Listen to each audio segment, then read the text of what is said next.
Welcome to Create Before Consume. Now, here's your host, Fitz. Welcome to the Create Before Consume podcast. My name is Fitz, and this over here is Trevor. My name is Trevor. Trevor. Thanks for being here. I really like that. Of course. It's how I sign every email. So if you've ever been emailed by me, I sign it Trevor. Trevor. Yep, that's it. Yeah, so with that being said, let's jump right into it.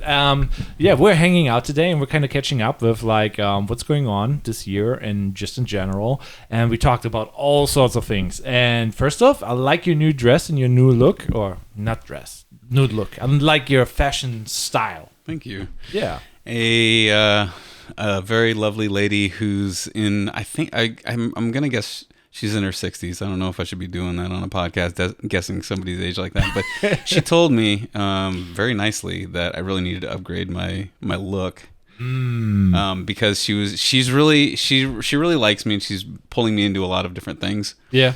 In the real estate marketing world. So yeah, I was like, you know what? That's good advice. I'll spruce it up. Yeah, especially real estate is kind of different. There's a big company that's local, and they basically doing a really good job with real estate work. I kind of don't want to give people shout outs and whatever, sure, yeah. but basically the guy who owns the company dresses really well, and then his employees polo shirt, and there's a clear distinction, and it makes a hell of a difference if you wear a little bit upper class, because you will be taken seriously. Yeah, it's all. It gets to be cliche, so don't hate me, but it's all branding. Everything's branding. Every touch point is what I like to call it. Every touch point of interaction between you and a potential client is branding. Yeah. So now my brand is colorful shirts with floral patterns and nice colors and everything like that. A nice haircut. I'm a nice young man. Yeah. Who is just happy to be able to work with whoever fits the mold. Yeah, I love that because I kind of struggle with that too. So I'm like, okay, I need to be more professional, and I'm a little bit all over the place, and some people are a little bit more dialed down and focused. And you're doing brand strategy and websites, and you have been doing it for a long time. And yeah, I think you definitely nailed this theme and style on your social media and now in person as well. To give you another compliment. Yeah, I mean, and it's the same story that I tell people when I hand them my business card, because I wish I had it right now to show you sparkling business card. It's a dazzler, and it always is because whenever I'm here's who I am, and here, bam, here's a little sample of my company right in your hand. Which, by the way, is why I don't use dot cards, because people oh, you're not the fan. However, you can integrate, the contact capture into your regular standard business card too. Yeah. So it's not like you have to miss out on the dot experience. But yeah, I mean, I like to be able to hand something to somebody. It's a little token. And yes, you get a lot of business cards from a lot of people, a lot of passerbys. I have tons of business cards that are in a stack. Yeah. But when that stack happens, my business card stands out. I love it. That kind of reminds me of the American Psycho. I don't know if you saw the memes, the card comparison meme where they're just oh, he has this egg white finish on there and the font and yada yada. He starts to sweat and drip and it's oh, he overdone me. And I'm I need a new card. The raised lettering. Oh yeah. I kind of feel that way myself about business cards, but I just am a little less murdery than they are in that movie. But I feel that scene big time. Yeah. I mean, I'm a sucker for some good memes, but on the flip side, though, here's me now. I care kind of less now about business cards because I'm now more Instagram, social media, and there is a trend. You could say some people find Instagram or social media in general is now their new personal, business card. Now, what would you say to that? So it's completely different. It's because when I'm handing somebody a business card, I'm in their presence and I'm meeting them and they're talking to me and they're getting to know me in person. So we're making eye contact. But on Instagram, it's a whole different ball game where it's I'm talking to everybody all at the same time. Nobody in particular, but everybody, So I'm always going to have my business cards and an Instagram. Yeah, I kind of feel because the younger generation, especially with the big C word, what happened, they're not in-person people like we are. You know what I mean? So that's where I'm Instagram kind of becomes that for me. So I'm that is a shift going on of some type. I mean, I was the same way. Yeah. I'm 41, and I'm like, sorry, I'm a little bit of elitist. I'm like a micro generation. I'm like between Generation X and like whatever was after that. There's like so many the now. coming of the age when the internet was becoming of the age. You know what I'm saying? Yeah. Like AOL and Instant Messenger was our thing. That was good when I stuff. yeah. It was, Do you guys had in America ICQ, like the instant? yeah. I didn't use it myself, but I know of it, and I know what the logo looks like when I think about it. Yeah. Back in the 90s, it's still there. The ICQ logo. Yeah, I was one of those weirdos where it's like I didn't know my own phone number, but I had my ICQ number in my head. I was like giving girls my ICQ number. Wow, that's I was that type of guy. ICQ dating profile over here. Wow, Yeah. that's next level. Yeah, I always had my status going on and stuff like that on AOL Instant Messenger and everything like that. So, Yeah. Ace P Rock, if you ever want to look me up back in the 90s, you know where to find me. Good times, good times. I really dig those times. Like that was like the best time. The internet was fresh and pure. It was so innocent, And I feel like kind of now this is kind of going into our branding and whatever, and marketing and content and whatever. Marketers ruined the internet. There's so many ads. Everything's like dialed in on efficiency, and it's less about fun. It's more about like we need to make money. It needs to look good. It's like business, and it's not fun. Okay, and back in the day, AOL, Instagram, it was not really so, like if you would have been on YouTube, it would be a very pure experience. All right, well, that was a personal attack and shots fired. You literally just said marketers, which is what I am. Aren't we all? I'm too. Ruined Don't get me the wrong. internet. No, I can tell you what ruined the internet is greed. Greed. Greed. Greed ruins everything. Yeah. Because it comes down to decision making, right? So Yeah. like what is actually upsetting you when you see these like crummy ads all over the place? What's actually upsetting you? Or like billboards, for instance. So like if you go out to Denver, I went out to Denver not too long ago, and one of the things I noticed was how few billboards there were. Very few billboards. You could like look off the side of the road and you could just see the landscape. That's nice. In Florida, they're literally everywhere. Yeah. So it's like Shout out to Morgan. yeah, John Morgan for the people. Yeah, so it's not so much the marketers, it's not so much the advertisers, it's the notion that there's a space we can monetize. But be it on a website, be it on your feed, be it on the side of the road, be it on a park bench. Yeah. There's a space we can monetize. Let's plug in some ads there and sell it. Yeah. So it's greed. Yeah, okay. Well, it is greed, but I mean, like, we all have that one dream where it's like, I want to make a living on the internet. I'm a business owner. Yeah, so... Don't get me wrong. we like money. Yeah, I like having a nice life. Don't get me wrong, for sure. Yeah. But I mean, it is what it is. I feel like it's important to recognize that. Yeah. Especially, I think that helps me sleep at night because, as a marketer, it's our job to help sell something that might not necessarily be particularly noteworthy. Yeah. So it's like, oh, you are a realtor. Yeah. Well, so is everybody else in this room. Yeah. What sets you apart? Can we identify that, build a story, and make it aesthetic and attractive to your potential clients? Yeah.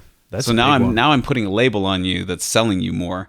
So it's like, here, you want a glass of sparkling water in a nondescript glass? Okay. Here, it's $1. Now, do you want this like fancy branded special water that's grapefruit flavored? That's $1. It's my favorite. That's $1.50 because it's been branded and sold to you in a different way. Yeah, and with brand comes trust and all the above. Yeah, so that is like one of the things where I'm like, yeah, branding is like my weakest link, and we talked about that so often. I think when we had you already on twice, back in the day when the setup was really cheap, then it got a little bit better. Now it's a little bit better again. I know, my voice sounds so buttery and everything. It's wonderful. Yeah, so it's good to have you back because, like I said, I'm still struggling with branding, and I probably will forever. But everybody has their strengths, and like you, obviously, you're doing a good job with yours. Yeah, I mean, I'm struggling with it too, and that's why when I was I wouldn't say so. Well, listen, no, because it's an evolution. So like, we've talked about my outfit so far. Yeah, we didn't talk about that last time because last time I was just wearing like I don't know, a hoodie or something. I don't know. Yeah, but like you had a nice shirt on. Okay, it was black. Yeah. It was like not really noticeable. Yeah. So now you stand out a little bit, pop a little bit Shazam. My brain hasn't stopped evolving. Yeah. Your brain hasn't stopped evolving. Maybe you just need to like hone it a little bit and then set some standards so that you're always like presenting yourself in the same way every time. Yeah. But like, I'm not done. Yeah. My company's not done. Yeah. Still around, still kicking it. That's how we do. Yeah, that's damn straight. Yeah, with that being said, let's jump right into that, because like we got goals. It's nearly a new year. It's like right before Christmas right now. You know, it's like, what are the plans? What are you proud of? And all good stuff. Like, what happened this year? What is like besides the branding? What's moving you and what you're looking forward for? I've had to face one of my biggest fears. Oh man, I've faced a lot of fears this year. Let me just say it that way. Congrats on that. First off, here's a couple fears. Yeah. One of the first fears that I overcame this year is roller coasters. Oh. Okay. Yeah, the big crazy roller coasters. I'm not a fan of them because they're uncomfortable. But yeah. So all growing up, I've been terrified of roller coasters because they go upside down and the twirly and twisty, and it's like, oh my gosh, it's like, what if you fall out and just fall to your death? Yeah. So I've avoided any sort of crazy roller coasters up until this year. Yeah. And then one day I went to Busch Gardens and rode like every insane roller coaster that they have in one day. Yeah. I mean, on the flip side, I got to tell you, people die in them. Right, but on the other side, it's like also like because like I'm like 6 foot, whatever, you know, my torso is a little bit longer than my legs. What is a weird concept to grasp because I'm a tall person, but my legs are the same height as Rachel. So basically, nobody knows really. But when I get like strapped down in the thing, it's just uncomfortable, and I hate the experience. It's like, yeah, we're going fast, we're doing things, but it's like so annoying. Yeah. So I'm like, I cannot enjoy roller coasters because it's just uncomfortable. I want to be comfortable, but I'm getting old. That makes sense. So that was a huge thing I overcame this year. But then, sorry. No worries. So then, another thing that I overcame this year was niching down my company, which I've been like, because like my ultimate goal through everything is to sort of be more of like a traditional agency owner. Yeah. Bringing on like big clients, talking about their budgets, doing ad buys and stuff like that. So like I've avoided niching down because I have these like lofty dreams of working with all these like major clients all over the world and stuff like that. But that's not where I'm at yet. Yeah. So I decided to really focus on local stuff only, Tampa stuff only, and not really try to branch out. But furthermore, I decided this year that I was going to focus on the real estate industry. Yeah. Some of the partners in that industry, as well as like realtors and agencies and stuff like that.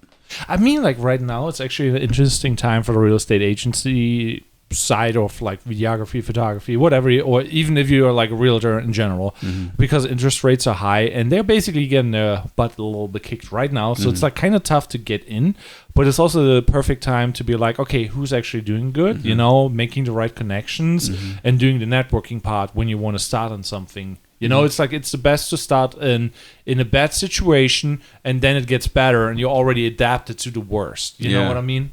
Yeah. So you're right in a lot of ways. It's been kind of a not so stellar last several months for real estate. After that huge spike came through, just a couple percent, you know. Yeah, a little bit. But from what I'm understanding about 2024, it's going to be a little bit different. Yeah. So there's a lot of optimism.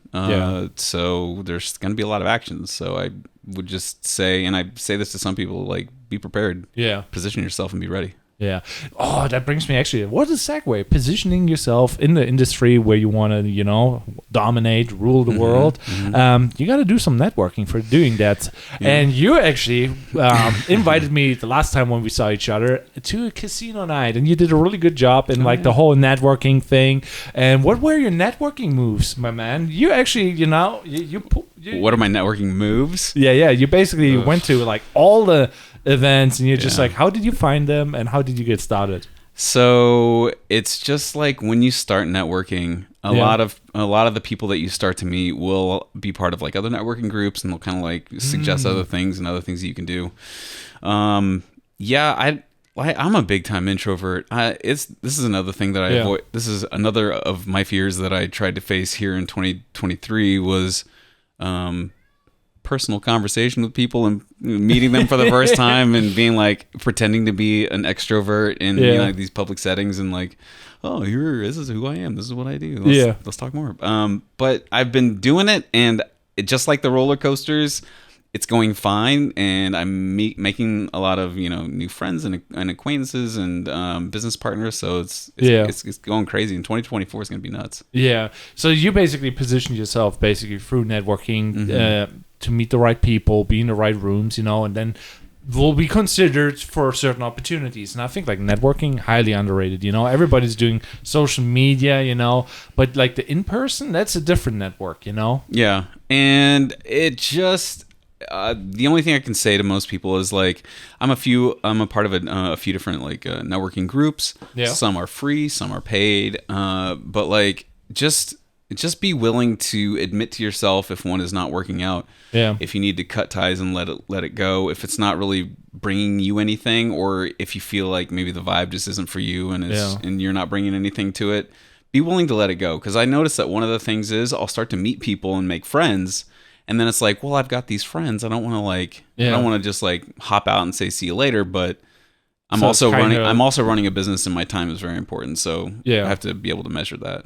That is actually a good point, because like there needs to be a ratio of like, okay, I mean new people and I keep old people happy. That's like keeping up with the Joneses and being like still friends with your neighbor, but still meeting new people. How did you decide, like, okay, when do you draw the line where, like, okay, I need to move and try to get something else, or this is not working? What were, like, the indicators? Like, not getting gigs, or, like, seeing the same people all over, and it kind of get, like, okay, too personal? What's your... So, yeah, I mean, I think it was just because, like, a lot of my business was coming from referrals. Yeah. Which is great. That speaks well to, the work that I'm doing, the work that some of my contractors are doing. So, referrals are great, but then they can also be pretty inconsistent, right? Yeah. Because it's like you're relying on other people asking your brand evangelists about you or about services that you offer, and them happening to think like, oh yeah, go talk to Trevor. So that's where the necessity of networking kind of came into play, where it's like, all right, well, I need to create more brand evangelists for me and my business. So it's time to start talking to these people, explaining to them why this is so important and valuable. Yeah. And then have them kind of like take that message, kind of digest it, and then like tell other people about it. So, but with that being said, like, how did you find the networking group? So you kind of went into a little bit from like, oh, I hear from him, there's an event. Did you do like, I kind of was like trying to do that, where I'm like, okay, I'll go into Google and I'm like typing in networking event or what's going on, and I'm like, I don't really find stuff, and then there's like Facebook groups and there's like, Meetup. And what is your strategy? Like when you want to get started, like, let's be helpful for the new, it's 2024, people want to, hit it ground running and whatever, So my personal story is a little bit different, where I got pulled into one networking group by happenstance. I was working with a client, and one of his clients came in to have some, to be seen by him. And she's like, oh, so what do you do? And we got to talking about what I do and all that stuff. And she's like, oh, well, maybe we should like invite him to this networking thing that we're doing. Yeah. So that's how I got into one group. And then actually it was that same exact person who was like, oh, well, I think you should actually join me over here with all these realtors over here. Yeah. And that's how I became a member of the Real Producers, which is, it's like a local magazine and realty related networking group that I'm in. Oh, that's what's up. That's what's up.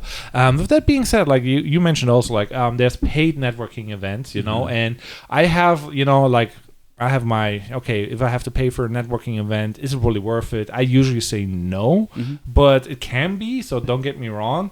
But I have been to networking events where you have to be a member, and they should theoretically only hire, internally, but they still hired me. And I was not a member. Still did it, So that's like one of those things where I'm like, what's your thought on that? Should you pay for a networking event, or what's your... So it's multiple factors. Are you outgoing enough to make 5 meaningful connections, like where you're emailing them afterwards or contacting them afterwards and talking to them more? If you're willing to make 5, and that's just the number that I chose out of a hat just now. No, if you're willing to if you can make 5 like meaningful contacts at a networking event, and you paid what, $30 for it? Yeah. What is one client going to bring you out of that? Yeah. potentially point. thousands. Yeah. So yeah, it's a no-brainer. Okay. I like that. I like that. But it comes down to you. Yeah. It comes down to you actually going to that event and actually like meeting the people and making those contacts. Because if you're not that person, then don't waste your money. I'm more an extrovert, so I usually I want to go to all the networking things, but I need to be I feel like I need to have that invite, And if I don't have that, the double invite, I'm like, they don't really want me there. Listen, you're just as an imposter as everybody else. We're all imposters. None of us belong. You're yeah. So once you kind of get over that, realize that you're just as valuable as anybody in that room, and you offer a lot. You bring a lot to the table, a huge amount of expertise. And they should just have the opportunity to learn about it for what we are. Yeah, honestly, you're doing them a favor by going to that networking event and being able to talk to them about important topics. Yeah. That's actually a good point. Because the event, whoever throws the event, he wants to have a lot of people there. And if it's always same old, everybody gets bored. And that's an aspect where people don't really think about. If there's no new people, it's kind of getting stagnating, and it's kind of boring and dying. So they always need high turnover to keep it alive in a weird way. So we should be taking some pride in going to new places and doing new things. I agree. I don't really envy the people organizing these things. Yeah. That's not my jam.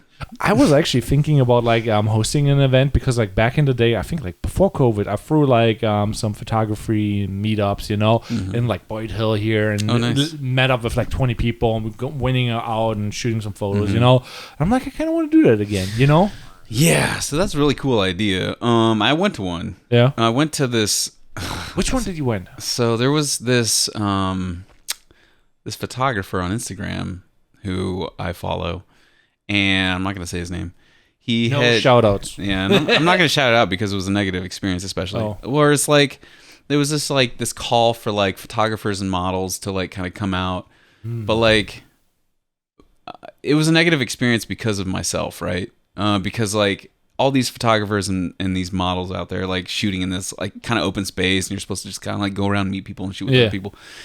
But it was very I just didn't I didn't know how to approach people. There wasn't a sort of an icebreaker type thing to kind of get people to know each other. So it was just all right, we're all here, start working with each other. It's well, yeah, okay, I don't know anybody here, and I'm not. Yeah, and it's are people gonna walk up to me? No. Am I supposed to walk up to them? Probably. Am I going to? No. Yeah. So, but whatever. I'm not I'm not a photographer. Yeah. I would say you did a really decent job taking some photos and stuff like that. I did. Because your headshots are really amazing, so you could consider yourself at least to be partial. No, so no, I'm an agency owner who is pretty skilled with photography. Oh, that says actually a lot. So he's actually, a really skilled photographer, but he's still brand identity. And that's that's what you have to sacrifice. Titles. Yeah. You cannot be everything. Right. So I can code you a website from scratch. Yeah. I can create a custom PHP theme and WordPress for you. I can do all sorts of stuff. I can design stuff for you. I can do a logo for you. I can do video content for you. I can do all these things, or I can manage people to do them on my behalf, contractors and whatnot. So I'm not a photographer, and I'm not a graphic designer, and I'm not a videographer. I'm not a web developer. But I have a lot of expertise in all these things, which is why I'm an agency owner.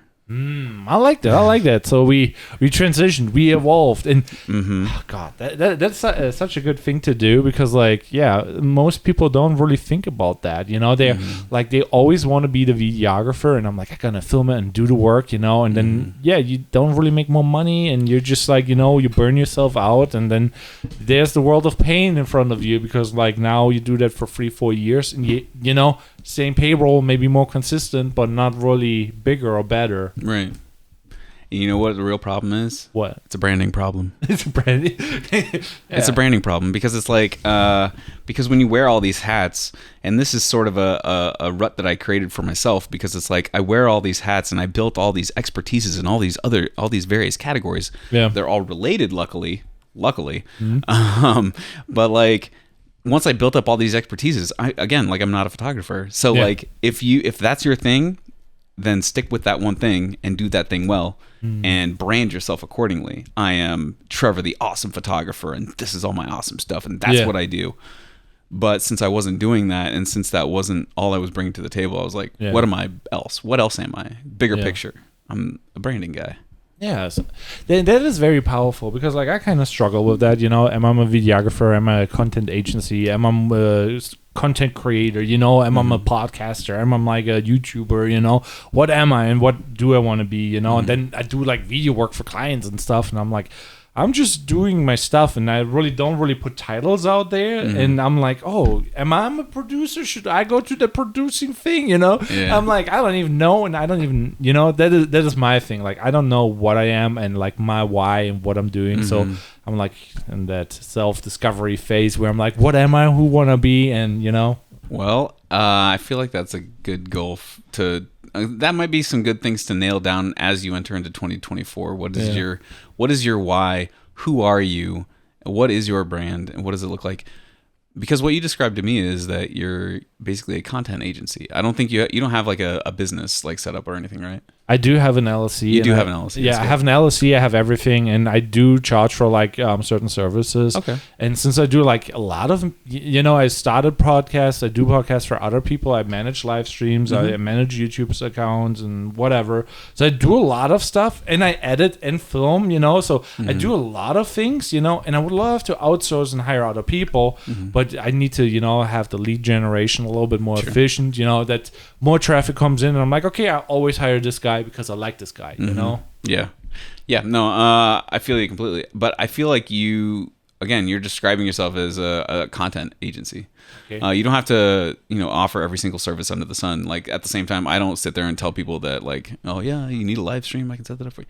Yeah. But I know that if I sign on a client who could benefit from that, and I analyze what they're doing and say like, well, you could really benefit from this, that, and the other, and live streaming is part of it, then I know who I'm contacting. Yeah. So there's so many ways. Like I could talk about live streaming. I kind of want to now because like now we mentioned it, and people don't know if you make a live stream on YouTube, that live stream will be searchable. You know, let's say you search for a certain brand. You will show up there if you do the SEO right. So I do SEO too. So if you type in Street Strider Free Eye, I show up on Google first, top thing, you know. But then that live stream turns into a YouTube video that you can split up into 3 different YouTube videos. So you have subsections and you don't really have to edit. So you do one live stream, get 4 videos, you know. They're all searchable, and you can, you know, then now YouTube offered a feature when you go into the YouTube app, you can make reels out of the YouTube video. Oh, nice. So it's basically you do one live stream and you have content for days, doing absolutely nothing. There you go. This is crazy. I mean, work smarter, not harder. There we go. Yeah. So don't work harder, not smarter. Don't avoid that, please. Yes. Well, on the other side, I kind of see like a lot of people working hard. You know, we talked about it, and it comes with a lot of benefits. You know, if you work hard, you go places. You know, you can be smart, and that maybe doesn't bring you anywhere because you're too smart and too lazy. You know. Yeah. Wow, you really flipped that little statement on its head there, Fitz. Yeah. So work hard, do good work. Yeah, but try to be smart about it. Have an end goal and have like a long-term strategy, maybe like a 6-month, a 1 year, 5 year, 10 year strategy of like where you want to go. Checking in. Yeah. Because I know where I want to be in 10 years, and so I'm taking my 6-month steps to get there. Okay, you got it planned out. We got it planned out. I was in a meetup group the other night, you know, and they basically talked about the guy because he was not there, and they basically roasted him because he was like gaslighting a guy who didn't have their 50-year plan, and he was the richest in the room, you know. So he's basically plan to the T, and everybody was like, oh yeah, he's just upset because I don't have a plan, blah blah blah, you know, basically gaslighting him. But I'm like, dang, I don't have a 50-year plan, you know, and I'm like, I don't even have a 10-year plan right now because like everything is so weird, and I don't even know where it's going, especially with AI. I feel like every 2 weeks there's a new thing going on and new automation. I'm like, whatever I just learned is worthless. It's like I'm kind of like more happy and loosey-goosey.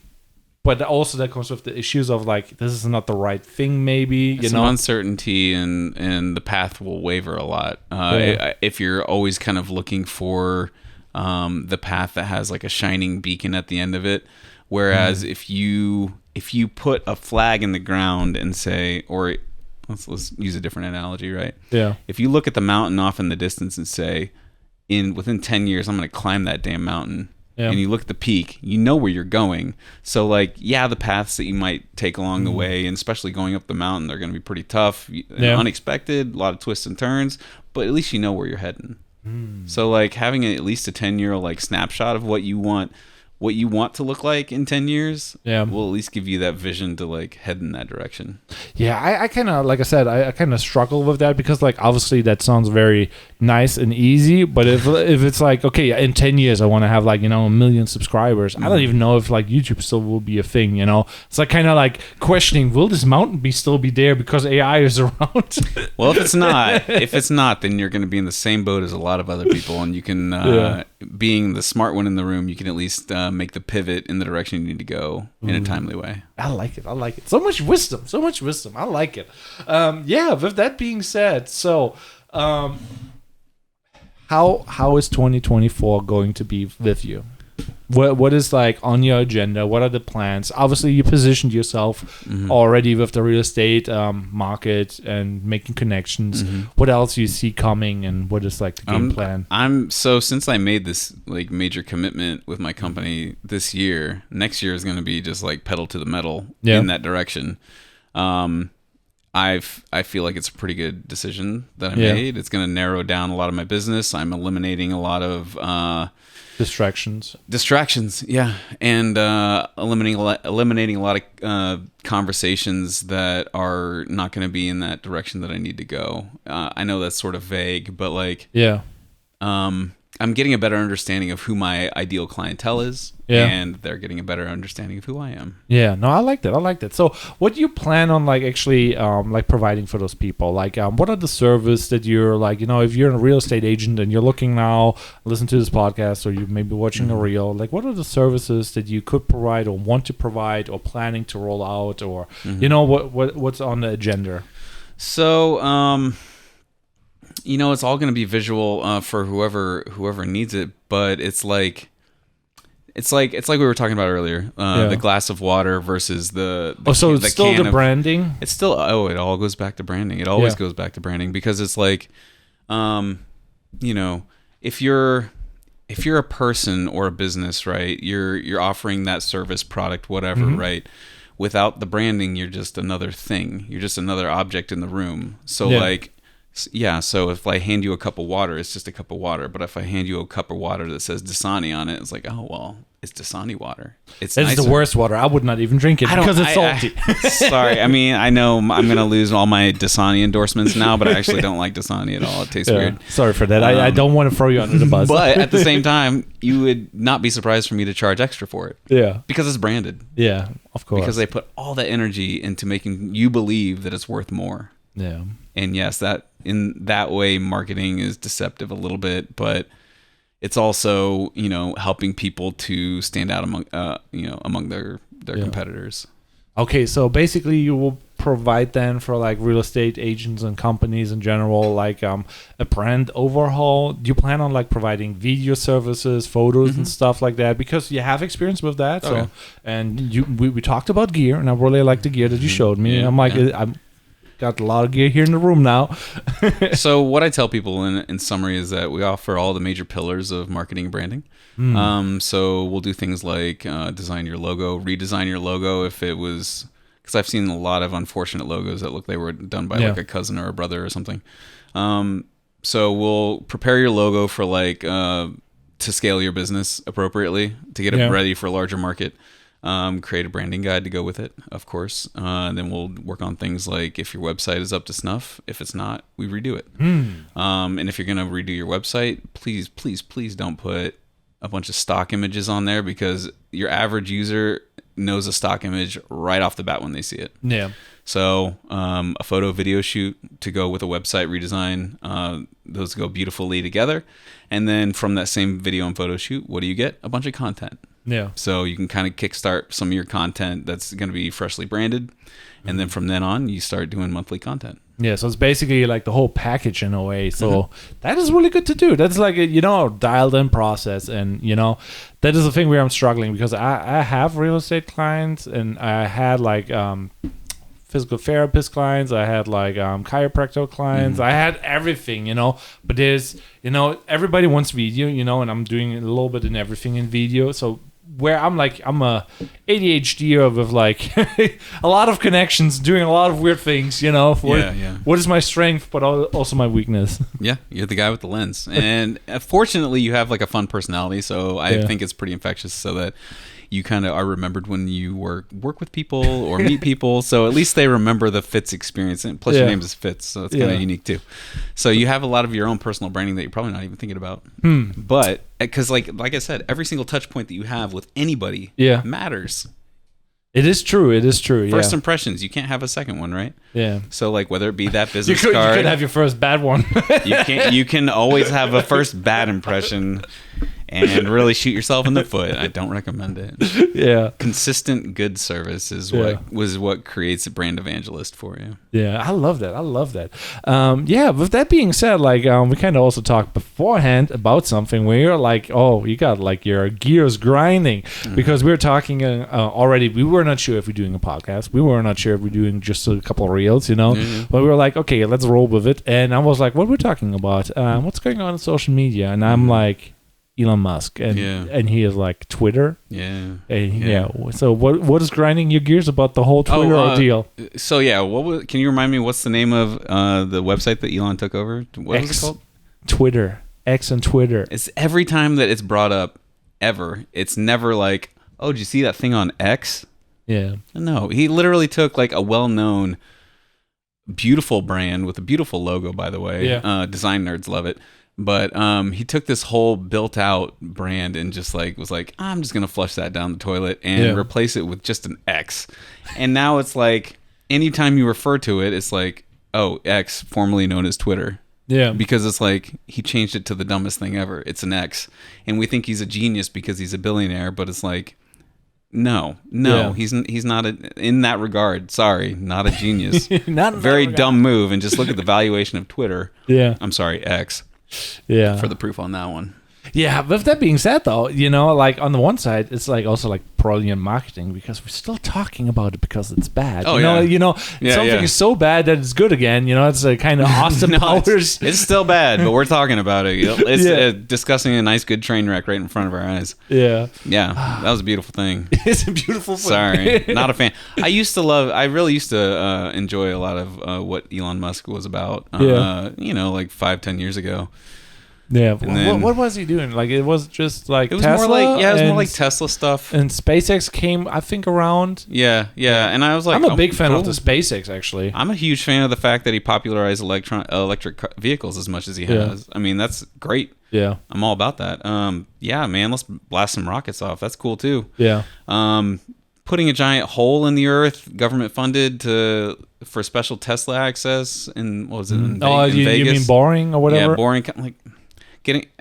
There's like, I'm sorry, but like there's a couple fun ideas, I guess, that he has, and it's like, okay, I got the money. Yeah, why he's not? Like that quirky, goofy billionaire. Like, okay, whatever, man. Yeah. Like, yeah, all right. It's a nice problem to have, I guess. Yeah, but with that being said, it seems like he has a stressful life. I'm just saying. Yeah, I don't know if I envy it. Yeah. It's not easy. If you're poor, it's not easy. If you're rich, it's not easy. Whatever true. You get. I just want a nice middle ground where I'm like nice and comfortable. I've got a small list of travel destinations I want to hit up. Okay. So I might do some more of that in 2024. Ooh, okay, let's talk about it. Where you want to go? What are the favorite places off to travel? Well, so that's the thing is I want to go places I haven't been. Oh, traveler. Yeah. No, traveling. Traveler. Yeah. I might go to Mount Everest if I'm really, really lucky. That'd be really cool. My kids actually came up with that one. I was really proud of them. They called me Mount Everest, and I was like, I've never heard that before. That was so genius. That needs to be an Easter egg in a photo shoot or somewhere. Like making like a post or whatever. It's just like I thought I came up with all the greatest silly puns, and then they hit me with that one. Yeah. I want to go to a little place called Chamonix, France. Yeah. Okay. It's just a beautiful little town. I want to go to all sorts of places. I mean, like really. Yeah.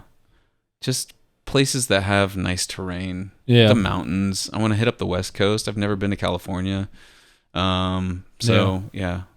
I mean, like California, you hear a lot of good and bad about it. You know, yeah. like, I don't want to live there. Yeah, just traveling for the weather. Nah, yeah. I mean, I don't want to necessarily live in Florida either, but Yeah. I'm here for now. I mean, like Florida is nice. I'm a big alright. fan. I just got to get out of here every once in a while to remind myself like what scenery looks like and terrain and like seasons mountains and seasons and snow and yeah. and people who aren't Florida men and all that kind of good stuff. I mean, I like Florida, man. I like the good old gator. I like you the know? Florida man hot dogs. It's good stuff. I mean, you know. Yeah, but with that being said, like I kind of feel like is your prediction for 2024 very positive? What are you seeing? Because like I'm in a good mood, you know. Oh, yeah. You know, and I'm just like I think it will be finally getting easier instead of harder because it felt like the last 3-4 years kind of got instead of easier harder each year in a weird way. I don't know how would you describe it? I would say it's all about your mindset. It's all about your grind set. You got to make sure that you're on your grind set. No, it really is mindset though, because it's like optimism is just from your own perspective. Yeah. So it's like I'm optimistic, yeah, because I'm doing a whole bunch of stuff. Okay. I'm putting myself in all these positions to meet people, and I'm telling people about what I do and how awesome it is, and they're learning that and they're understanding it, and I wear nice blazers now, so it's like, what could go wrong? Yeah, I'm low key jealous. I need more blazers in my life. Hey man, I got a hookup if you need them, and I got a really good tailor, so he'll make them fit nice. Yeah, here's me like going to Amazon, getting the $55 blazer, and I'm like, okay, I'm gonna get one because I need new shoots, you know, of me like looking spiffy and doing downtown stuff. I'm like, yeah, it's annoying. I mean, it matters. Yeah, it does matter. People notice. They don't know. Like they don't notice it on purpose. It's just incidental. They're like, oh wow, he looks a little bit nicer. And if you wear cologne, and when they smell you, you're like, oh, they smell nice too. Yeah. So I've started wearing cologne a lot more in 2023, and I'm going to continue that in 2024. It's just another one of those things, man. Yeah. Just like fixing a dead tooth. Oh yeah, that is actually also a good segue because like feeling good in your own body, you know, like you were like kind of self-conscious when we met, you know, you had like something with your tooth, and I didn't find it was like anything like worth mentioning, you know, like, whatever. Literally every time I would smile, and I know I told the story at the time, right? I don't think like with Austin, I think you said it. I think I said it, where it's like but not on the pod. He was a baby at the time, my youngest son. He like was sitting on my lap, and he just took his big old floppy baby head and just like threw it backwards at me and like banged me right here in this tooth. Oh, he did you dirty. He did me real dirty, and you know, it's like I'm a new dad. I mean, I'm struggling, and I didn't want to spend the money on you know, all this vanity. It's a vanity thing where it's like, but it's like at the same time, literally every time I would smile for like at least a couple years or whatever, however long it was, every time I would smile, it was in my head. Yeah, like, oh, I'm showing off this like gross, like brownish, like this like darkened tooth to everybody, and it was a huge like impediment for me to socialize. So getting that taken care of, it not only helps my brand, because everything's a brand, because it's like when you meet me, you no longer are going to focus on this dark thing in my smile. You're going to focus on what I'm saying, maybe like my eye contact and like the message that I'm conveying, instead of getting distracted. Yeah, also like the whole mood, presentation, and everything is different, you know? Like, it's like going to the barber and you get a fresh new haircut and you're just like, okay, I'm feeling good. I feel like $1 million. Let's talk to somebody. Let's make deals happen, you know? Yeah. And you're more likely to close, you know? You're more likely to succeed. And I'm like, that's like one of those things. And I feel like, underappreciated. 100%. Even just dressing yourself. Yeah. Like, if you go there and you're feeling frumpy, in a moment where you're trying to be like meet people and represent your business or yourself, you're gonna feel it, and you're gonna have kind of a crappy evening. Yeah. Oh, now I kind of want to like also do like, you know, like a kind of like revealing stuff, you know. 8 years ago, like I started getting gray hair, you know, and so I'm like got kind of like insecure about it, you know. And I feel like men don't really talk about that a little bit, you know, or often about like, okay, your hair's thinning, or you get gray hair, or you know, the teeth thing, or whatever it is. I mean, like, social media now, especially for girls, is even worse because if you're not a pretty girl and you compete like with half-naked girls, we don't do that, but luckily. But still, for us, it's like, should we do a face filter? Should we do, like a little bit tune-up, On the one side, you want to feel good, So I basically have like a shampoo that I use to, make it a little naturally more colorful versus like graying out how it should already, but... Yeah, I mean, I think it all matters. I mean, I get a nice haircut. I try to not let my beard get too weird and crazy and nutty. But like something else happened that you were kind of talking about, where it's like things that you can't even control. Yeah, where like I have these like white spots all over, kind of like in my beard, right? But the way that happened was like I went bald, like on my face in like these different spots, and I was like, what the heck is going on? And over the course of like months, it eventually started to grow back white. Yeah. So like I had to deal with that as far as like the self-conscious thing in public and like meeting with people. Like the tooth was way worse. Yeah. I was like, I don't really care about like these little patches in my face if like the tooth is a problem, but luckily I'm gotten over most of it. Yeah. So with that being said, like actually like, getting lighter on the head, for example, that's like kind of what I'm having, like I got hit with a shovel when I was a kid, so there's nothing growing on that one spot. No. Damn shovel. It explains a lot, but, no. but it's like, it's getting lighter there, and men, obviously some of them become insecure. I personally feel like I don't care about it. I think I would go bald and just like, don't care, because I don't take myself too serious because I don't have the brand, I'm like a very flexible guy, and I'm just like, I do the gray hair thing for like, looking on social media, not too old, so that the response rates are better. Well, I mean, luckily, there's a lot of guys out there looking really rough. So, I mean, in the spectrum of things, you're looking fantastic. Oh, you're looking fantastic. Well, thank you. Yeah, I was at the gym earlier today, for Pete's sake. It's a lot of work, man. We also wanted to talk about Chris Do, if I remember right. We're going to talk about what? Chris Do, the future. Oh yeah, Chris Do. Yeah. Because like I think like he's wearing a hat, and doesn't have a lot of hair. No, there's the segue. No, he owns it all the way. Like he's just like I'm sure he like just does a straight razor and just shaves it all bald, and sometimes he just goes all natural. But yeah, he's a big hat guy. Yeah. I'm a big hat guy too. Yeah, me too. But it's like I think like on the one side it's like going back to the brand, hat backwards, that's kind of so to me. But that's like fun, goofy teenager, or college frat boy, Yeah, I mean for that same reason, even though like wearing a backwards hat is pretty common for me, I've decided to remove that from my personal brand in favor of blazers and patterned shirts. That is like also like like it's a time thing too, because like on the one side when you like look around and you meet like 16 20 years or whatever in business or in a restaurant or whatever, when 25 even 30 there's like there's it's like racism but against ageism, so it's like if you're too old, they kind of think like you're old, and they don't want to consume your content. They don't want to do, so on social media, it kind of matters because like you want to have younger people watching your content so you get more reach because they're the most engaged on social media and all that stuff matters. So should you put on a face filter? Should you not? It's like, it's interesting. It is interesting, but I think it all comes down to the content that you're creating. Yeah. So like one of my favorite Instagrammers or social media stars, I guess really, is this lady, I forgot her name, it's like Grandma Droniak or something like that. Oh, you send me memes. Oh man, she's so hilarious. She's just like this old goofy lady is talking about my dating life. Here's what I'm doing. And she has this goofy way of talking, and she's like a gem. Yeah. And she doesn't have face filters.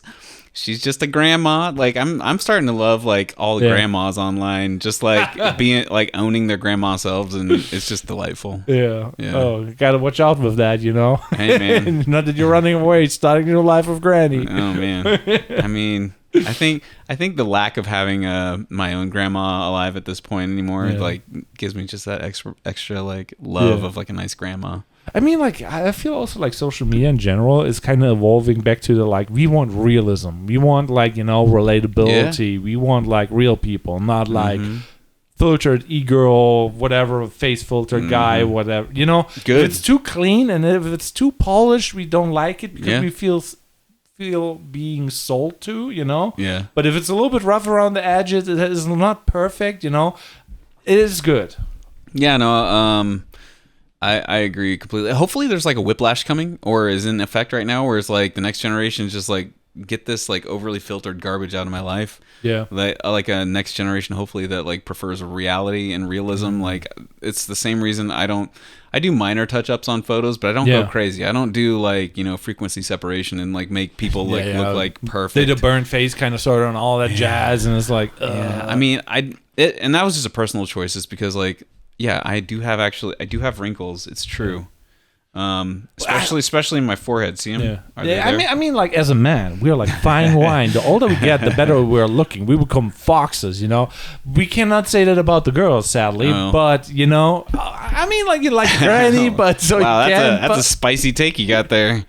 I personally I did the reverse thing where like I wasn't my best when I was younger, but I also haven't hit my peak. So things have just been improving as I've gotten older. Luckily, I feel fortunate. Yeah. It's kind of great to be a man. Yeah. Maybe we chop all that part out, but ladies can age just as gracefully. We're all aging in the same way. Some people age gracefully. Some people age disgracefully. Yeah, and also I said it. I'm sorry. No, it's all right. Well, I can tell you about, though. Yeah. If you want to... How do you feel? How much time we at? Maybe we can go for years. You want to get into a real spicy topic? Yeah. How spicy can you get? Ending. How about I call for a new focus of our hatred as a race of humans. Oh, that sounds like. I think it's time for us to all band together and find something that we can all commonly have a dislike for, really, maybe a hate even, so we can put aside racism. Here's what I think AI is really doing for the world. Yeah. It's enabling this notion where we can finally put aside all sorts of racism and cultural divide and religious divide and the great divide, and we can all focus our energy on having a distaste for the forthcoming humanoid army who's going to try and take over all of the traditional workers in the world. Because like, why would you pay a human with their benefits and their lifespans and all that stuff when you can just build a robot army? And you know what I'm seeing right now? Poor alien boys like flying down to Earth. We as humans decided like, okay, we need to hate something. That's true. The guy's just pulling up, trying to be friendly and all shit, and we're just like, no, fuck this guy. I mean, when I think that it might be spicy, and these words might come back to haunt me when the big overthrow of humanity happens and all that. But I think we need to just focus on making sure that humans are number one. Yeah. Humanoids, are number two. Yeah. Because they're coming. I've been telling everybody, AI is there, robotics are there, silicon is there.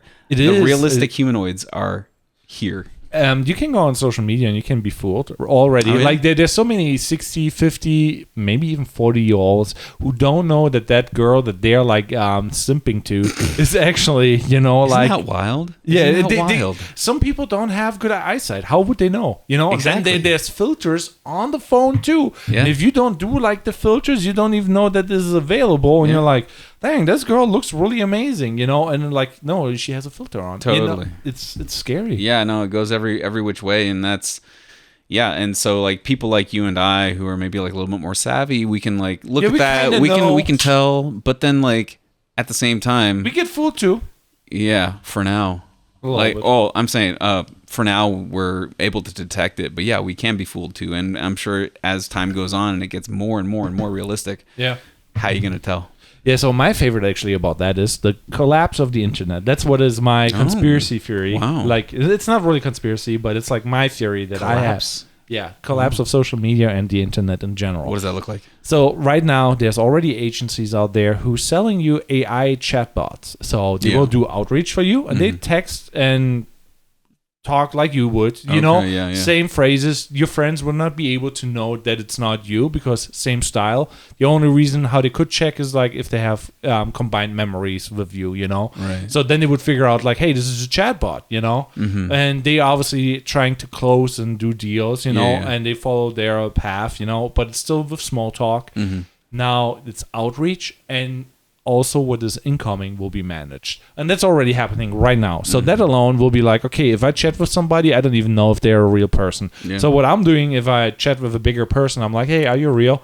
You know, or are you AI? Some of them have like persons that actually text for them. Yeah. And they will lose their job, you know? Oh, wow. And because of that, it's like kind of isolating like social media. But the point where I'm like saying it's like it will collapse is now we could be able to like generate a whole Facebook with bots, and you would not know. Now imagine you're trying to hustle and grind on that fake Facebook, you know, and being like, okay, I gotta make it. I will become an influencer. I got my camera. There's bots on here, but there's also real people, and I see him succeeding, but him is not real. And you're in that hamster wheel. You're in the Matrix now. You're actually like trying to say, you know what I mean? You could make that already. Obviously, the scale is not there that you make so many profiles, but you could maybe make like 20,000 accounts and have like a circle of 300 accounts that are around you, you know, that you only see. It is doable. I'm like, it's scary. Welcome to hell, man. That's crazy. Yeah. So even though I said that whole doom and gloom thing about how horrible AI is and we should treat humanoids as second class citizens because they're gonna be very human like. You mean overlords? I know that this might seem like my small area that seems like, wow, is he conspiratorial? No, like I think that human looking robots are in the very near future, and they're gonna be marketed as like literal like life companions. They're going to be. That's already a thing. AI girlfriends. Oh yeah, but physical. Yeah. Yeah. Well, so like we got that already in a like can form. Oh boy. So yeah, they're going to be marketed as companions, sex companions. They're going to be marketed as like. We already got that too. I'm like, it's things crazy. For lonely people. Like it's going to become a regular thing that we see. And it's kind of nuts. Yeah. I don't know exactly how long it's going to take before it's like commonplace, where like your server at a restaurant is a humanoid, where like your buddy has like a new humanoid girlfriend and stuff like that. Go to Chili's or whatever. They have tablets. They have like robots driving out. It's like obviously they don't real looking, but it's already happening at a pace that is like unexpected. And also the other thing is like I was live streaming like 4 years ago or even longer on YouNow daily, and you don't know. You're on a site that nobody knows. There's people watching you, and they have nothing going on in their life. Absolutely nothing. They're sad people. They're just like, you know, everything sucks, you know. It's like basically what you cannot imagine how big that population is in America, you know, and they want to have friends, they want to have relationships. This market will explode. There's no question if and when. It's already doing, you know, like we see it with OnlyFans, you know, all those lonely men, you know, subscribing to girls just to, you know, to be befriended, you know. The sexual stuff is like whatever, but it's more about like, hey, I want to chat with a real person because they could get that stuff for free, you know. Yeah, and sad world. It's sad. I mean, it's depressing. I don't know if there's any way back from it, or if it's just gonna kind of keep going. Like from what I've lived so far in my life, it feels like it's just gonna keep going in the same direction. The jobless rate is probably gonna go up because when they start getting replaced with robots. I mean, AI can do a lot of stuff, and it's really good. It's and if you put that AI, that limitless mind, you know. If you put a chat GPT-4 who seems to have all the answers for everything and just has infinitely more knowledge than me or you. Yeah. You put him in a skin. Yeah. Like where I can look over and like, oh, say, this is my bud, Scott. He's AI. Yeah. And he's my sidekick. So in some ways, that's a tool that you can use for your business, which I always say that if you're not implementing AI into your business model, you're falling behind. Yeah.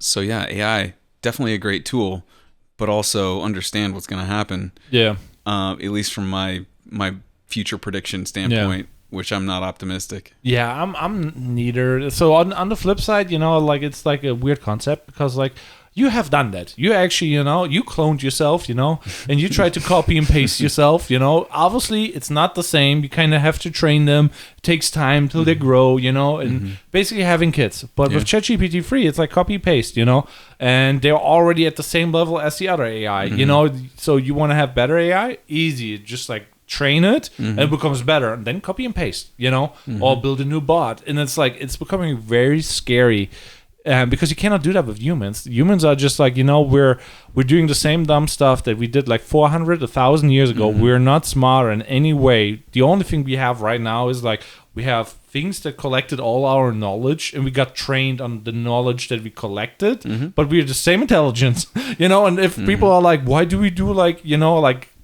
fighting wars, killing each other, and doing that stuff? Because we're monkeys, like doing, like kind of what they did in the past, and we will do that in 1,000 years too if we don't change somehow. Yeah. So we're so dark. I mean, it's the state of 2023. There's a lot of I have a lot of optimism. For my life and my my career and my trajectory and everything that I'm doing in my business. But we need a pep talk now. But it's it's like on the other hand, it's like we have nuclear weapons more than enough to destroy the world in one fell swoop. So that's exciting. Yeah, there's lots of things. I mean, I don't know. Like sorry, I know. I'm sorry. It's all good. No, I kind of like it though because there was like, okay, let's talk about some trending topics. I was opening X today, and I'm like, sometimes what's that? I'm sorry. You know X, the thing that you don't like. Oh, the formerly known as Twitter. Yeah, right, Twitter. I've heard of that. Yeah, and somehow I get like all the weirdest conspiracy or strangers. So whoever pays for X, the $10 a month, gets a shout out. You get a notification. I got the notification from Elon Musk having that live stream with Andrew Tate and Alex Jones, but I'm not following Andrew Tate or the Jones guy. I follow Elon, and today I got like some weird politician like making a post. The lizard people are preparing with bunkers. I'm like, what the hell? Why is that getting pushed? Obviously, I was kind of curious because it's funny, and sure. I'm a sucker for some good memes, and I'm like, what the hell, and I want to know what's going on. So I clicked on it, and basically, like Mark Zuckerberg is basically building a bunker on Hawaii, and it's a little bit bigger. So The Wire did a really cool documentation, and there's a lot of preppers right now. Okay, yeah. I mean, I understand that. And that's the latest juice that I got like for today. Yeah, no, I saw that too. You saw it too? What's your thought? Mark is building. I mean, he's a billionaire. Well, he can do whatever the hell he wants. Yeah, so you would build a bunker too? Sure. Why would you build a bunker though? Why wouldn't you? Like, why not? Yeah, I mean, there's a lot of people who are predicting the end of the world, and there's a lot of people who are like acting on those predictions, ironically, to end the world. So like, I mean, why not have a bunker? Because like, if you can just like go down there for, I don't know, 5-10 years, ride out whatever insane storm comes through, like you might not have much of a world to come out to. That's kind of the thing for me. Whereas like, congratulations on your bunker, the world's destroyed, so here you go. But wouldn't really do anything. If you got billions of dollars, you might as well. Yeah, this is like, it's a weird topic, because obviously it's a little bit dark, but I'm also like, with the whole prepping, do they know something that we don't know? And I'm like, on the one side, I feel like no, they're also just like, they just have the money to prepare, and I hope that they are wrong. I hope that they're wrong, but it's just kind of funny because like there's a whole industry on prepping, and there's a whole prepping industry or whatever. Actually, what is Post Malone? Big prepper, apparently. He built a bunker, moved somewhere, bought a house in the middle of bumfuck nowhere, is like big into it. So prepping, I can understand the prepping thing in the cases of Post Malone, and Jeff Bezos, and Mark Lizardberg, and all these people. Sorry, I don't like that. It's funny. He's very much a human, I'm very sure. I like how he drinks the water. Grilling those meats, man. Just out here smoking these meats. So I can understand them having a prepper thing because it's actually effective. Yeah. Whereas like it's probably like hermetically sealed and like has a bunch of food storage and stuff like that. You got enough money to make it work. Yeah, basically. Totally. I mean, they could build like an ecosystem underground, where we would be like, okay, we got like a little 2x4 shed, whatever, going, put some preps in there, and we make it like maybe a month or two, and it's like, okay. If even, like, I'm not going to say who, but like I know somebody who, bought some of these like prepper buckets or whatever, and it's like, man, so like in the event that you're pulling out your prepper bucket because the world has gone topsy-turvy. Yeah. Like, congratulations on your 1 month of food before you too perish in the hellscape. So it's like, even if it lasts that long and somebody doesn't come, like, kick your door down and steal your prepper food, like, come on. You're just spending money because you got marketed to. Yeah, and I mean, like, it's cool marketing, and I'm all forward for a Mad Max world. You know, it's like it's kind of funny to, you know, if you think, like, if you would choose a lifetime where you wanted to live, would you like to live like, you know, back in the day? I think like right now is the most interesting time to be alive. We got AI, we got space travel around the corner. We maybe make it to space travel before we nuke ourselves and have AI take over. Then imagine this is like some what was that TV series, Gallica or whatever? Galaga? Yeah, or something like that. I don't know. It's So- basically like AI following humans with spaceships. It was a cool show. That is even like in the realms of possibilities, you know? We discovered with AI like 20,000, I think, new materials, or even more. Yeah. And I'm like, what? So we can make now new batteries that never before existed. So crazy. So yeah, I'm for me the series, the sci-fi series that I like to go to is Star Trek. I'm a big Star Trek boy. So like specifically the Next Generation, the series. I think it's because my dad was really big on it, so I ended up watching a lot of it and falling in love with it. But what it paints is like the possibilities. The whole Star Trek series really paints the possibilities of what humans can do if they can like get their shit together. But or don't, because like the Borg, imagine that we have no Elon Musk, you know, Neuralink, write a really cool virus, you know, we got the Borg going. Sure, man. Yeah, I mean, anything is possible. It's awful crazy. Timeline could happen. So yeah, I don't know if I wanted to be born. I don't know if I would have rather been alive when none of this was real and none of it, like when it was like horse and buggies and advertising was much more basic. And I think that was not a thing, you know, being an ad man back in the day, back in the 1940s, you know, up in New York City. That would have been cool. But I also love a lot of the cool technology we have. Man, I love air conditioning. It's so cool. I really would have rather. Newest thing that is coming out, you know, the Apple glasses, really, really good 360, you know. Oh yeah. So it's like it's a new thing, you know, and they're doing it apparently better than everybody else. But we will see. Yeah. But next year it's about to drop, you know. I'm hype about it, you know. Bought the new iPhone so I can take the video with the, you know. Oh really? Yeah, basically. Okay, so it's like compatible with the. Yeah. So you basically. What is it called again? The new Apple glasses? I don't know. Apple goggles, whatever. Goggles. I forgot what they're called. I guess they didn't really did a good job with the marketing on me. Well, I mean, once I saw the price point, I'm like, okay, I don't care. Yeah. Well, okay, fancy glasses for thousands of dollars. Yeah, I have like the cheap one there, you know, the $400 ones from Meta or whatever. Yeah. I'm like, the Oculus. Yeah. But I'm like, I think like it will go places, you know, and we will live in a time where it's like, okay, gene editing with AI. Imagine that. Oh, we need to make a gene that makes you younger or keeps you at a certain age, you know, removes whatever diseases you have. Man, we're in for a treat. We could live forever right now. And if everything just goes straight, you know, it's like, if you think about it, you put AI onto like gene decoding and you just write like cool modified medications and stuff. All right, well, that's a little terrifying. And that's cool, though. Immortality. That's just good. It's theoretically possible. I was just gonna say this for Meta though. I feel like we still haven't like found the true application for it. Where Mark had this like grand vision of like everybody being online with their goggles in the living rooms, but it's like, not that there. It's not there yet. It's not there yet. But also that reminded me of a thing that I think Jeff Bezos recently said was like he envisioned a future where traveling to Earth became tourism, but people lived in space. Yeah, like get them off this planet, put them on a pod out there, and they can do the meta goggles out there to like fantasize about land living. Yeah, I feel like that makes a lot of sense because like the one aspect that I really liked about the 360 goggles is like, you know, you can go into VR chat and be in a giant villa, but you're in a tiny square and you feel like, oh, I own this place, you know, and basically build an environment around you and pay for stuff and get like virtual stuff, you know. It's obviously not the real thing, but if you broke and you basically live in a bad environment, you can have nice things now. You know, the bad part is like they will charge later for that, so that you're like, oh yeah, you can buy those nice sneakers, you can buy this nice environment instead of giving it you for free because like, why not everybody has the nicest thing available? You know, it's free theoretically. That's like really, I'm like letting some of my political and personal beliefs out here, but like that's like some serious capitalism endgame stuff, like where it's like, oh, I'm putting money into my virtual world, into my virtual self and my e-self. I no, I don't own these shoes. Well, I own the shoes digitally. Yeah. I can't touch them, but they're on my little character online.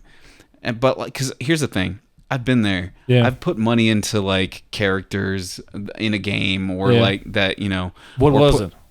So, I mean, it was various games over the years, but like one that comes to mind right now is like World of Warcraft, right? Ooh, okay. That's very addictive, very dangerous. Yeah. Don't do it. Don't do it. I would say if you're serious about any sort of personal development or business development or any sort of like thing like that, having an MMO in your life is going to really complicate that, especially if you have children, which I do. So I gave it up, but I'm proud of you. You did a good thing. Yeah, I know. It was a time sink, and once I stopped, I was like, I can't possibly go back to this with my goals. But I spent money on my character here and there, not like a ton, but like I mean, I put some money into it, and it's just like I had to come to the point where it's like, yes, I knew every time I made a transaction and buying something for my little digital character that it was all silly. I knew that at the time, and I still know that, and you have to be willing to like say, all right, well, cut my losses. I know I put money on my digital character, but the reason that they even offered that was probably to ensure that I would keep playing that game. But the real question is, how much did you spend on it? Not a lot. Oh, no, give me the number. No. We need the number for the real.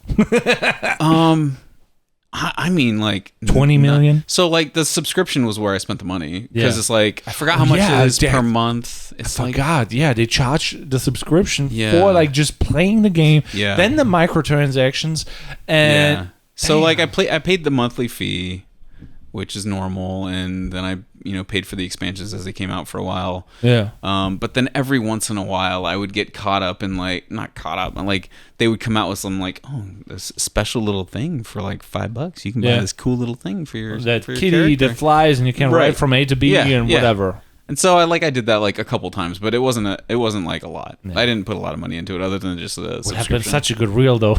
Man, I spent $1,000 on World of Warcraft. I ruined my life. I've made plenty of bad decisions. I don't need to add like gratuitous World of Warcraft digital purchases to that list. Thank you. That's one decent decision that I made along the way.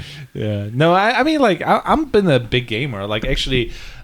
I was an Age of Empires, then StarCraft, and I had a computer. I was StarCraft. I was a big nerd, I was like always on the computer. I had ICQ, I had the whole internet, and I grew up on it. And like when I had my first internship, actually the guy was like, "So, what do you game?" And I'm like, "How do you know that I'm gaming?" And he could see from my posture, from my skin color, that I'm not like a typical boy who's going outside playing. I'm like the nerd. You see all this shenanigans here, nerding out. The pale kid with the posture of a shrimp. Yeah, basically, I was a gamer. So I'm like. Damn, it shines, And after I got obsessed with like multiple video games, you go from one to the other, the skills don't transfer. It's like you build something up and now you rebuild it, and it takes you maybe like 6-7 games, and then like each game is 2,000 hours or more. You waste a life, No, it's like no. The real fun is the journey. The journey, yeah. The journey of wasting. I wasted, quote unquote, a lot of hours on World of Warcraft. Okay, like a lot of hours. I don't remember what my playtime was. I wonder if I can actually look it up at some point. Probably. That'd be really cool. To see how much time I wasted. Yeah. But like, I had fun, and I made a lot of great memories. And a buddy of mine was in there with me a lot of times, and so like we were like running around in like some like random forest and getting chased down by bears and stuff. Like, I mean, that was what it was all about, really. Yeah. Or like raiding. That was a big thing for me too. Yeah, but where I'm seeing it from right now is like, okay, I was like auditing like my Apex Legends, habits, and that's basically a shooter game where I played with my wife, and we played together, and we did that before the accident, because now she has like partial hearing on one ear, so it's like it's not really good for you shooters like that, because you have to be especially aware and whatever, that kind of ruins everything.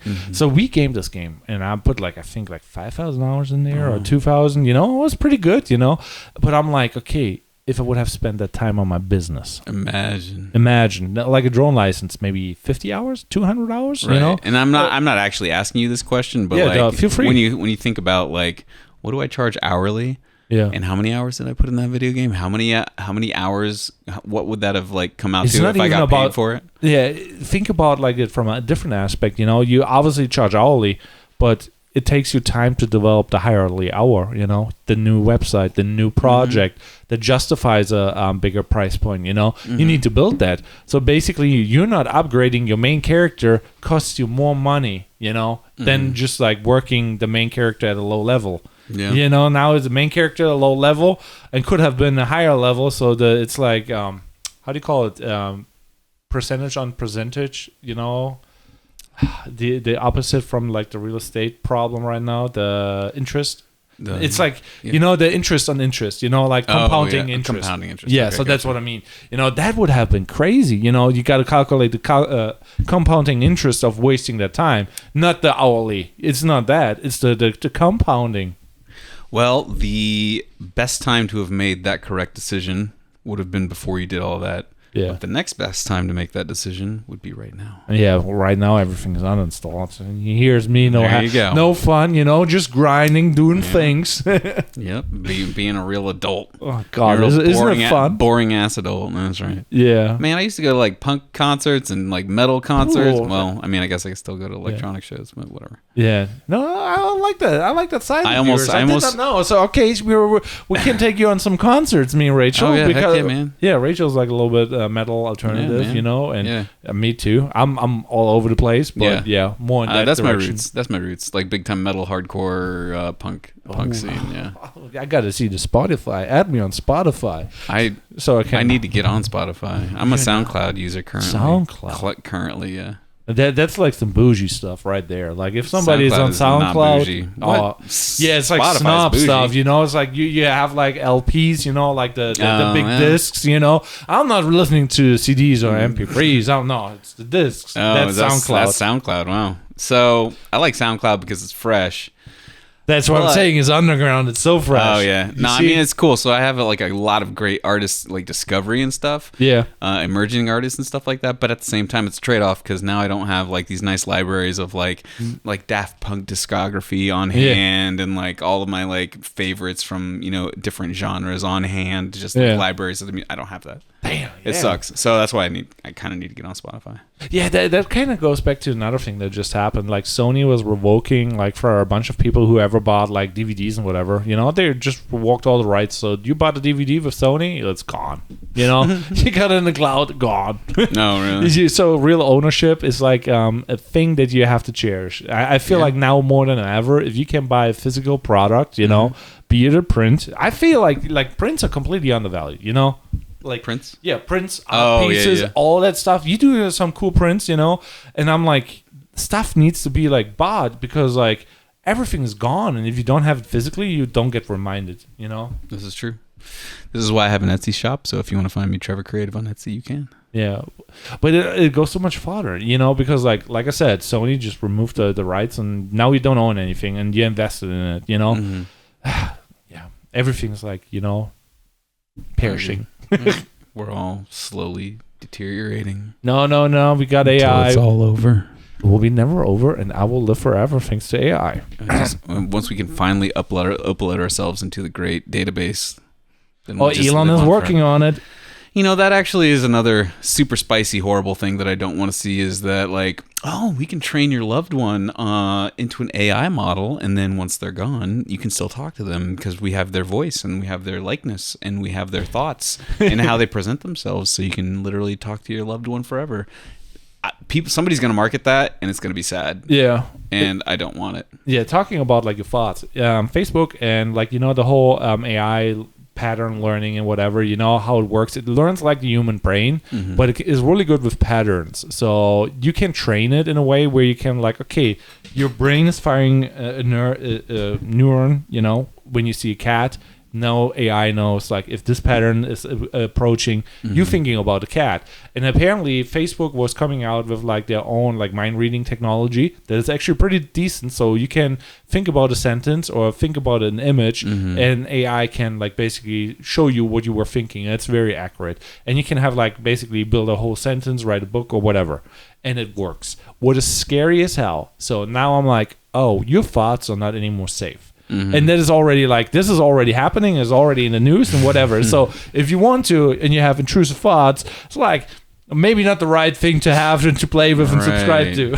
Yeah. Just imagine the legal implications where it's like, well, we have here, according to his thought database, that he was actually thinking about murder. So, yeah.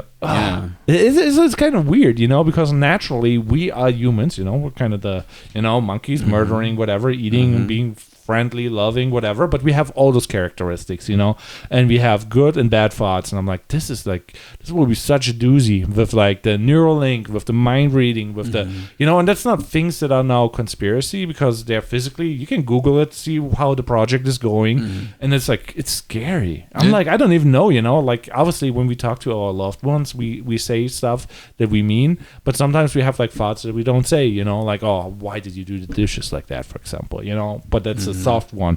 And I'm just like, holy moly, now you're imagining you're opening up to your partner and you share your real thoughts, everything that you ever thought. That would be so weird. Yeah, and I feel like that might be like a really great final thought, I think, is that, oh man, 2024 and beyond, like literally AI was this year, guys. AI was this year. Yeah.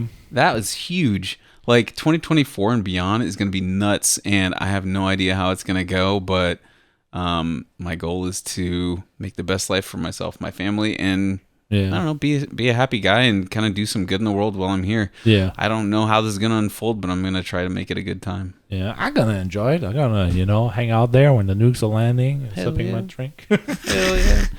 I'll go to the next rocket launch. I went to the previous Artemis launch that they did. Oh yeah, I shot so I'm not really great with like. Here's what I should say. Yeah. I've never shot a launch before, like a long exposure of a launch. Yeah. So like I was just doing it on the fly. Yeah. And so like the first exposure was like all the way blown out because like that rocket, too long, too bright. That rocket, it was too long and too bright because that rocket lit up the whole sky like it was daytime for like a few seconds. Damn, it was nuts. So did you travel like all the way there, or what did you do? Yeah, we me and my buddy drove over to the East Coast.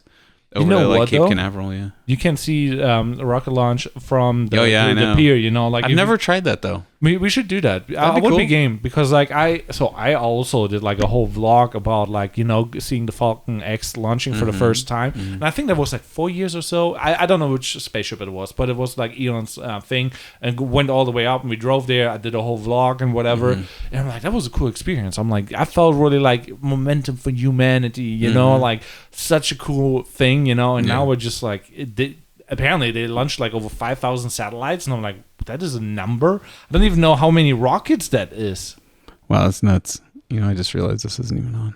It's also like plugged into the headphone jack. Oh.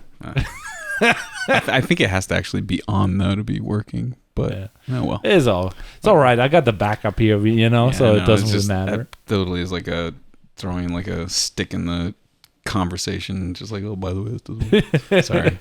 Kill the momentum, but it's cool. Like, let me know when you're like, you know, thinking about a long exposure, because you can shoot the pier and have the rocket in the background. Yeah, but it's really fire. We should do that. Yeah, and I know the spot actually. It's like Demon Landing or whatever. Okay, so that's the park. Okay, it's really fire. Sounds good to me. Yeah, dang, we're already like talking for like eons. Yeah, so all right, we should wrap it up. Let's wrap it the hell up.